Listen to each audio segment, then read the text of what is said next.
What's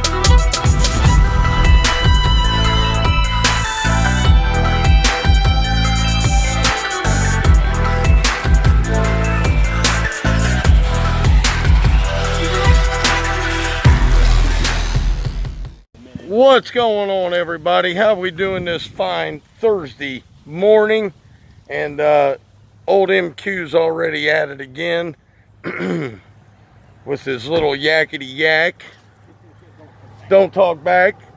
And we just got done with this beautiful yard right here. And we are heading on to the next one.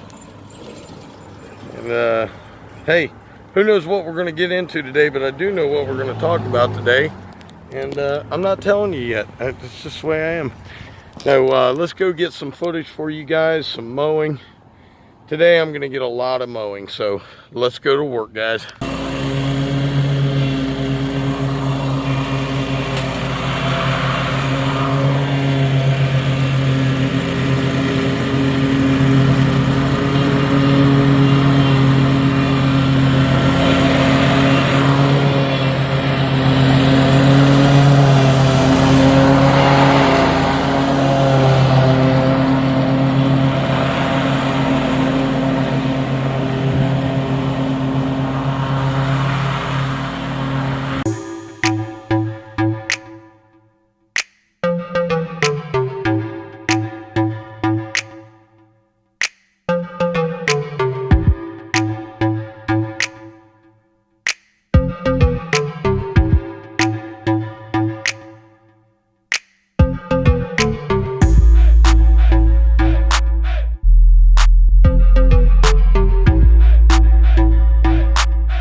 All right, guys, we got that one done. Woo! That's a pretty good sized yard.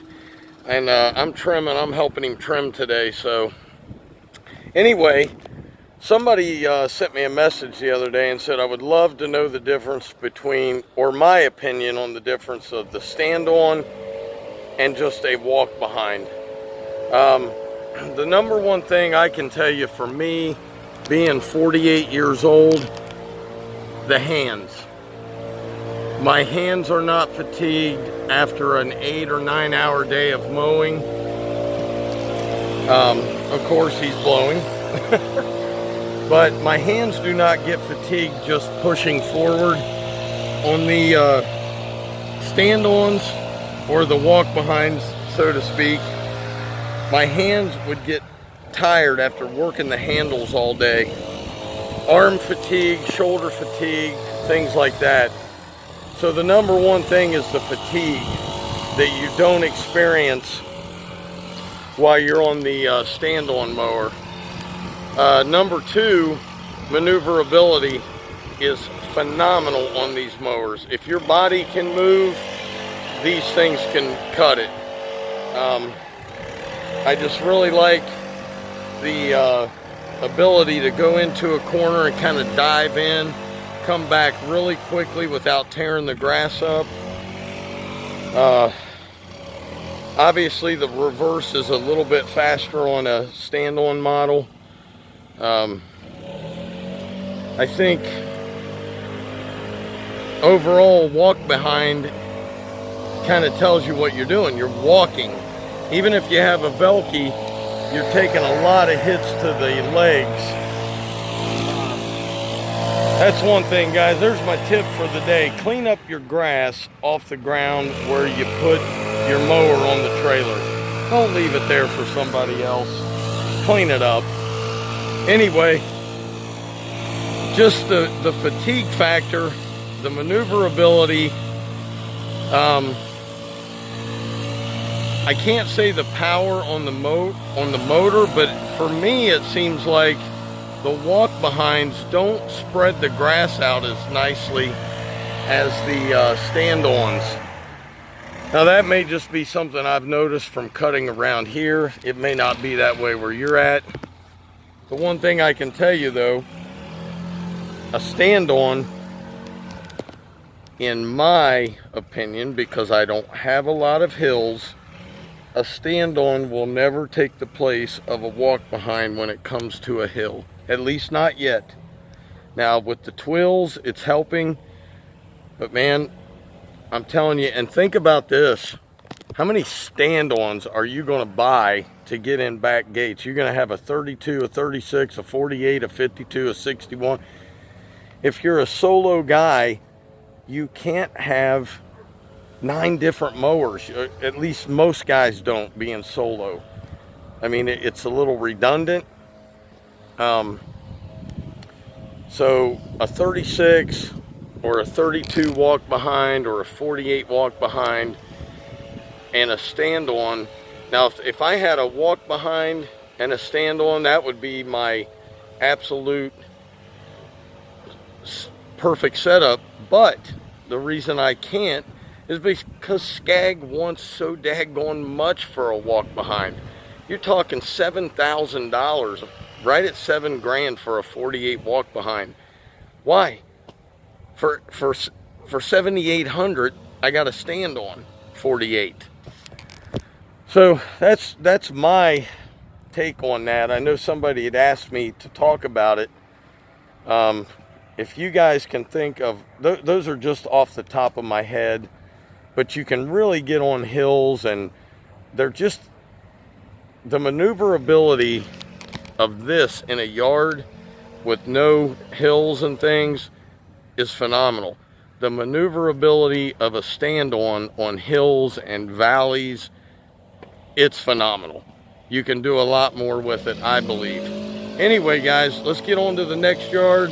I hope that answered your questions. I cannot remember who asked me that, but...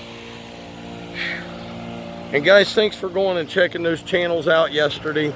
Man, that's what we're trying to do, is help everybody grow. There shouldn't be one channel worried about shouting somebody out because it might help them. That is the most ridiculous thing I have ever heard in my life. You want to, it's like people want their cake, they want to eat the cake, and then they want the surprise in the middle of the cake too, but they don't want anybody else to have it. It's crazy. There's plenty of room for all of us to be growing and big, and you know, whatever your desire is for YouTube. Mine's just to show you that hey, if you hustle and you work hard, you can have some nice things. So let's go to the next one.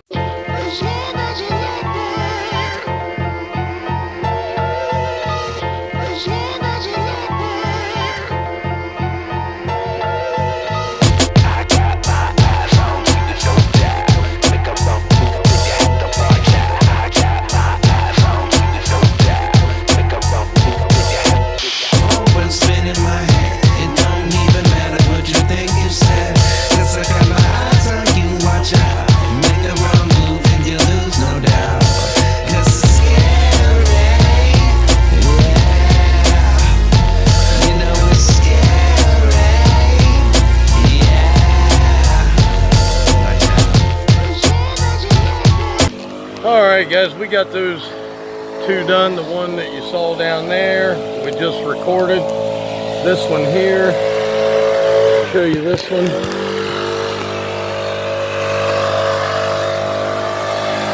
Got a little squirrely there on that line, but for the most part, looking good.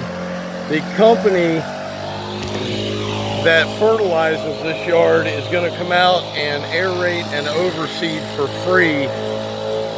He got a disease, what's known as chinch bug or bill bug, and for some reason they saw it and they didn't treat for it earlier this year, so they gave him a free aeration and seeding.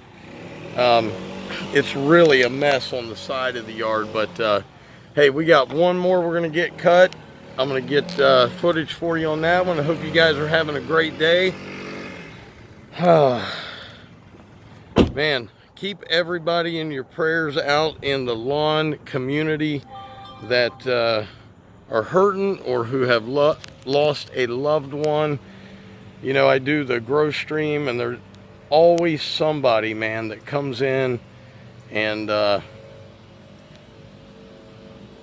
just seems like they've lost somebody, or somebody has cancer or something. And man, you know, wouldn't it be nice if the entire lawn community came into places like that and prayed for those people and did?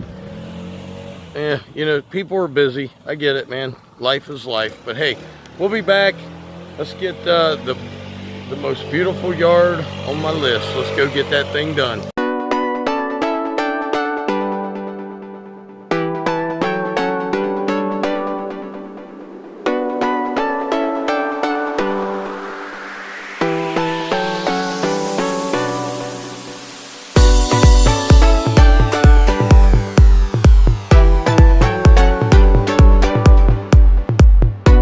Alright guys, we are done. And hey, real quick, on these V-Ride 2s, when you buy them, the throttle is really tight. Tell you what I did, I just shot that with a little WD-40. That thing loosens up so much easier to move. Just right down in the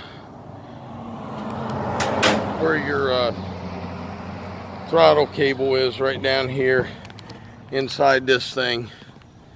Just shoot it with a little WD-40. Anyway, not too bad of a day. I believe we got 9 done. And man, this one for some reason is sopping wet. I don't get it. But like I was saying earlier, there are differences. You know, as I was mowing one of the second yard I believe we were recording, I could tell, man, the speed of this thing and the agility is so much nicer than having a stand on or a walk behind, so to speak. They, like I say, man, they have their places that you absolutely need them. And but overall, with a stand-on ride, you know, stand-on machine, I just don't know that I would even go to a walk behind. For me, in my properties. Now, for other people in other parts of the country, I'm sure you have to have them. Anyway, I hope that answers, like I said earlier, I hope that answers the questions. Hope you guys enjoyed the video. Show you a little after of what the yard looks like. Justin just now trimming it, and here it is. Looking pretty good. I can always tell, well, you can see different lines, but that's where the fertilizer guy was here riding through. So guys, hope you enjoyed the video. Hope you're hustling. Hey, the season is almost over. Let's get out and mow as much as we can while we can. And hope everybody's okay with that hurricane coming through. As always, guys, Dr. Real was in the house. Keep it real, be good to people, and I'll see you guys tomorrow. Peace. I'm out of here.